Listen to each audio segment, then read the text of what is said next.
Hello. Today I'm going to talk to you about spread and commission. This is not a programming tutorial as the others were. And I'm doing this because we've got a lot of questions coming in from people talking about the impacts of the spread and the commissions on small pip movement trades. So I thought I'd run this and explain how spread and commission work, what's behind them, and maybe help you to manage the risk on those trades better. So imagine that this line on the screen is the spread. The gap in there is the spread that you're going to have on your account. And for this example, let's just say that the spread is 1 pip. Now, spread varies between symbols, and over time it can also change. In times of low volatility, the spreads can widen. But let's, for this example, just assume that it's 1 pip, which in most symbols is going to be 0.0001. So we know that the spread is the difference between the ask price and the bid price. All symbols have the two prices, the ask price and the bid, and the ask is always higher than the bid. When you buy, you're actually going to be buying at the ask price. Now, quite often charts don't show the ask price, you have to add it to them. So you need to be aware that when you're buying, you're going to be buying at the ask price and not at the bid price. At the same time, when you sell, you're going to be selling at the bid price. And this works again when you close the trade. So closing a buy trade is the same as selling the same amount. In fact, in MetaTrader 5, you actually close trades by taking the opposite position for the same size rather than closing them out. But in MetaTrader 4, it's called closing the trade. When you close a buy trade, you close it at the bid price because you're effectively selling back what you bought. And if you close a sell trade, you close that at the ask price because you're effectively buying back what you sold earlier. So what that means is that at the point where you open the trade, so let's assume you open a buy trade, you're buying at the ask price, but if you were to close it immediately, you would be closing at the bid price, so you would have an immediate loss. And that's why you'll notice every time you open a trade, you're immediately losing. So let's just run an example on screen here and show how that works in practice. Now let's assume that this line at the top of the screen is my take profit. So I'm going to be running this example for a buy trade. The sell trades are just the opposite, so turn the screen upside down. So that's my target take profit price. Now let's say that I'm putting that at 10 pips, which is a common trade for people to take if they're trying to get high volume trading, and beginners often do this. So I'm entering the trade at the ask price for the buy, and I'm setting my take profit 10 pips above that. So now, if I take a buy here, it means that because I close this trade at the bid price, I actually have to wait for the price to come from the bid all the way up until the bid reaches that take profit line. So once I've opened the trade, the ask price is no longer relevant. All I care about is the bid price because that's the price that will close my trade. So I need to wait now for that bid price to reach the take profit before I close it. So to make that 10 pips of profit, the price actually has to move 11 pips. In this example, I have a 1 pip spread. So I'm needing a movement of price of 11 pips to reach my take profit and give me a 10 pip profit. Same thing happens with stop loss. So if the line at the bottom of the screen now is the stop loss, and I've also set my top loss at 10 pips, and it's quite common. You simply say I'm entering at this price, stop loss is 10 pips below, and that's where you set the stop loss price. Then doing the same thing, I enter the trade here, and I still have to wait for the bid price to reach that stop loss. But the bid price is still the lower price, so now I'm waiting for that lower price to reach the lower stop loss level, which means that I only have to have the price move by 9 pips to reach the stop loss. So what's important here is that changes in the spread after you open the trade have no impact. So remember I said I'm opening this buy trade at the ask price. I now need to wait for the bid price to reach the take profit or the stop loss level. If the spread widens, it doesn't matter. All I care about is the bid price because the ask price no longer has any relevance to this trade. Only the movement of the closing price is what's relevant here, and the closing price is the bid. Now if this were a sell trade, then it would be the opposite way. I open it at the bid, and all I care about after that is where the ask price moves. Now there's a common misconception that the spread is added to the bid to create the ask price, or that the spread might be subtracted from the ask to create the bid price. So it's a misconception that one of these prices is the base price and then spread is something added or subtracted from that to come up with the other. In reality, the ask and the bid price are two independent prices held together by market forces, and the spread is just the calculation of the difference between them. Neither of them is a base or fixed price that sets the other. Now, there could be a number of reasons why people think that, and mostly it's because charts typically show the bid price and all the quotes seem to talk about the bid. Let's look at some charts and an example and try to explain why this happened. So this is a chart on screen, just a random chart, and you can see the line near the top of the screen is showing. That's the typical way a chart will appear, shows one line, and that's the bid line. If you want to see the ask line, you usually have to go in and change a setting to have that. Certainly on MetaTrader, you have to make a change to your display settings to show the ask line separately. And if you're showing a higher time frame, you quite often won't even see it then because the ask and the bid are so close together. But if you're down at 1 hour or less, you'll typically see a small gap between the ask and the bid price. But added to that, all of the candles you can see here on screen are based on the bid price. The open, high, low, and close are the open, high, low, and close of the bid price, not the ask price. So anytime you're analyzing the history on a chart, you're always looking at the bid price. So you're somewhat relying on the spread not to have widened out too much. And when I say the spread not widening out, I'm saying the ask price not drifting too far away from the bid. So that line is the bid, and that is one of the reasons for misconception, that everything people see on charts is typically the bid price. So why are there these two prices? Well, let's assume this is you. You're trading. You want to buy and you want to sell. But for you to buy or sell, you're trading against another party. And that other party is a bank or big institution. Now, when you're buying, they're selling. And when you're selling, they are buying. Now remember that bank or big institution, they are a market maker. They are setting the prices where you're going to buy and sell. So you have to take their sell price when you buy, and you have to accept their buy price when you sell. And the difference between those is spread. And the spread exists because, well, they're in business to make a profit. And so they're not going to sell for any less than they buy. The old adage is true for the banks: buy low, sell high, and that's how you make your profit. Unfortunately for you, it's always the opposite way around. You have to buy at the high price and sell at the low price, and then trust that your trading is sending things in the right direction for you. Now, you don't deal directly with the bank. In the middle somewhere is your broker, and they take care of the transaction between you and the bank. Now, the broker doesn't do this because they like you. They do it because they like your money. And the way the broker makes their profit from all of this is by widening the spread before you see it. So the spread consists of the spread from the bank plus an extra amount that the broker is adding in for their profit. So what does this mean to you? So back to the example here. We have an ask and a bid, and the spread between those, which we're assuming here is 1 pip. We're setting the take profit and stop loss at 10 pips away from the ask price, which was our entry for a buy trade. But that means that the stop loss will be hit if the price, the bid price, moves down by only 9 pips. So we're quite close already to the stop loss. But to make a profit, the bid price has to rise by 11. So that means that we have an 11 to 9 risk to reward ratio. When we go into the trade, we're going in with 10 pips take profit, 10 pips stop loss. You think it's a 1-to-1, but it's actually 11 to 9, simply because you're closer to losing than you are to winning.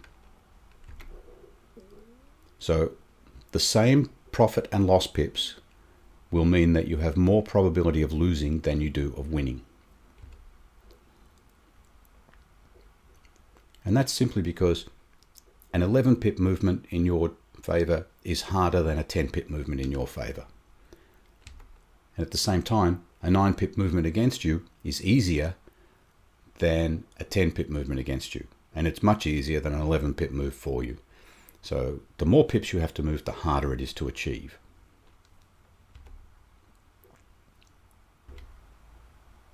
So if you assume that the movements in price are completely random, then you have a 22% more chance of losing than you have of winning with these size trades that we're talking about.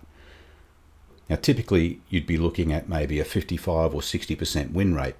But if you're trading these small trades, you'll need to get that much higher to make up for this 22% bias against you. So by now you might be thinking, I can vary the take profit and the stop loss so that I'm not 11 pips away from winning and 9 pips away from losing. So if you set the win to 10 pips, as it was before, and the loss to 12, both based on the ask price, so 10 pips above the ask, then the price has to move by 11 to make the take profit still. But if you now set the stop loss 12 pips below the ask price, then the bid price still has only 11 to move to the stop loss. So now you've set it such that the bid price has to move 11 in either direction. So equal chance of profit and loss. And it will look something like this.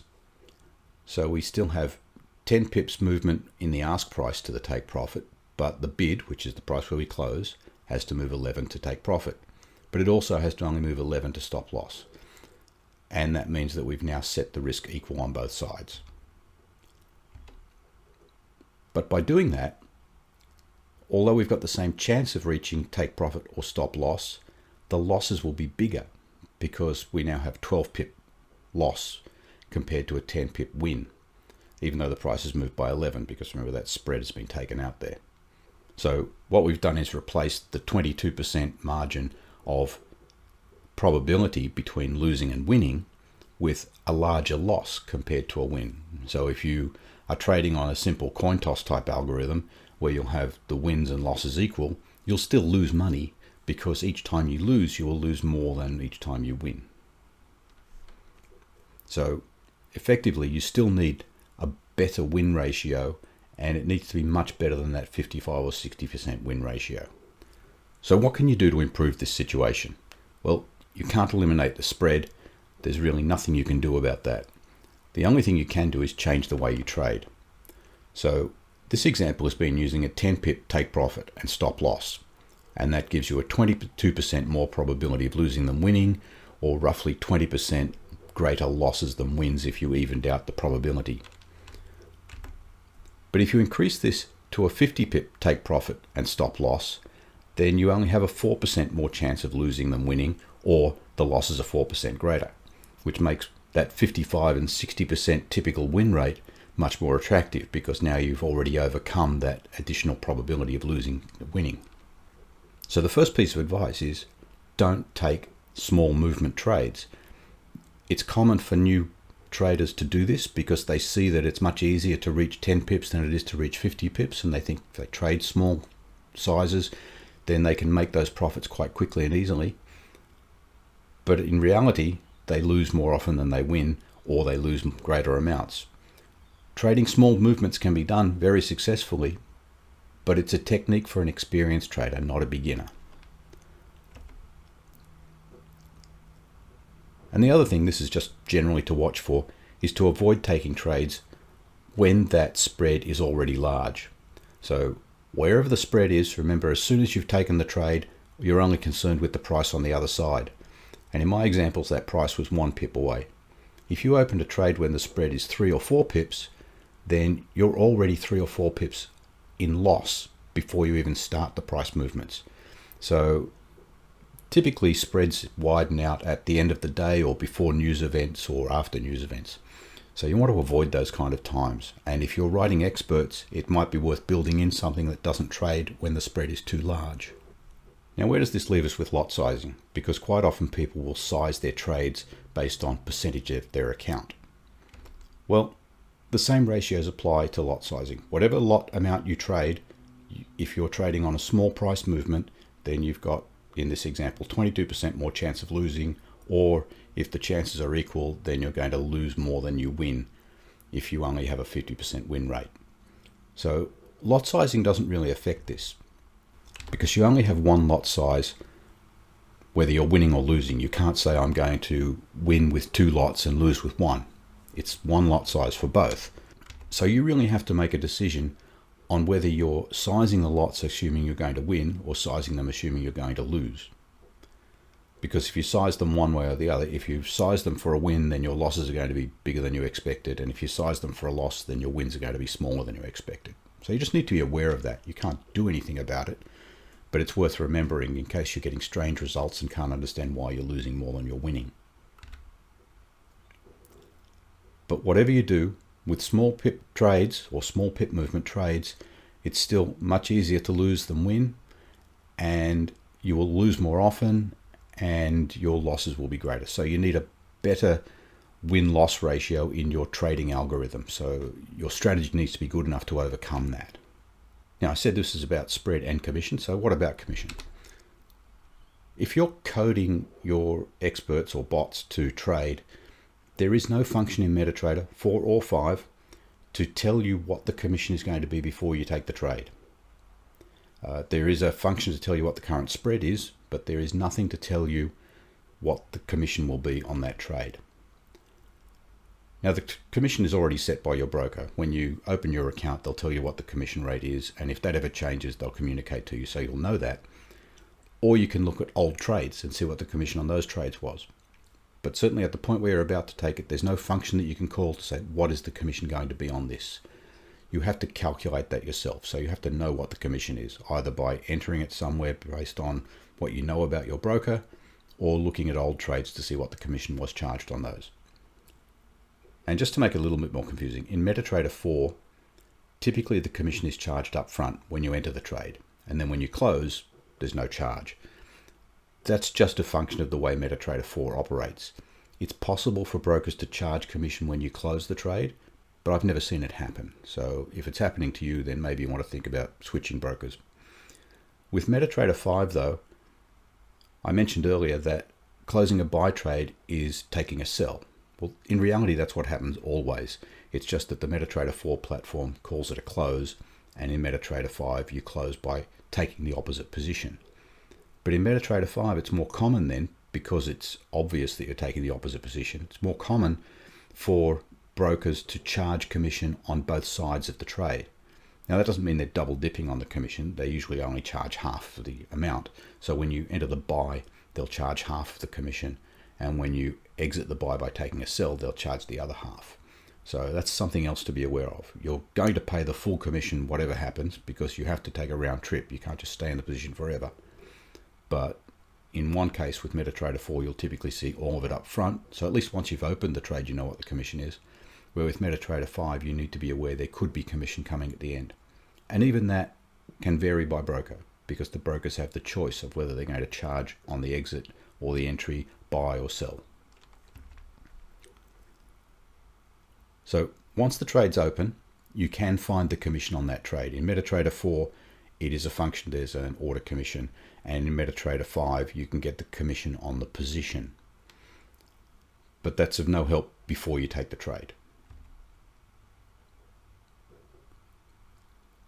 So the only way to deal with the commission is just to know it's there and then deal with it before you take the trade in your lot sizing. Now, is commission good or bad? So are you better off to have a commission account or a non-commission account? Typically, if a broker's charging commission, they will reduce their spread.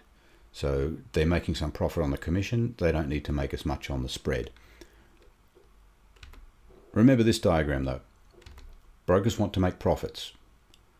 So if they're giving up that spread and taking commission, in terms of is commission good or bad, you have to ask a couple of questions to yourself, because I don't really have an answer. But the two questions would be, are you getting more of a benefit by having a smaller spread and paying a commission? In other words, is the amount you're saving on spread greater than the amount you're paying on commission? And I guess I'd add to that, do you think your broker is likely to give up profits by charging you commission? So that's my basic summary on spread. Remember, there are two prices, and it's the prices that define the spread. The spread doesn't define the prices. You always enter at the ask price for a buy and at the bid price for a sell, and you close at the opposite side. So wherever you enter, if you're entering a buy, then you're already down here in terms of your closing price, and you have to make that up at least before you can make your profit. And if you're doing a sell, same thing, you have to make up that gap before you can begin making profit.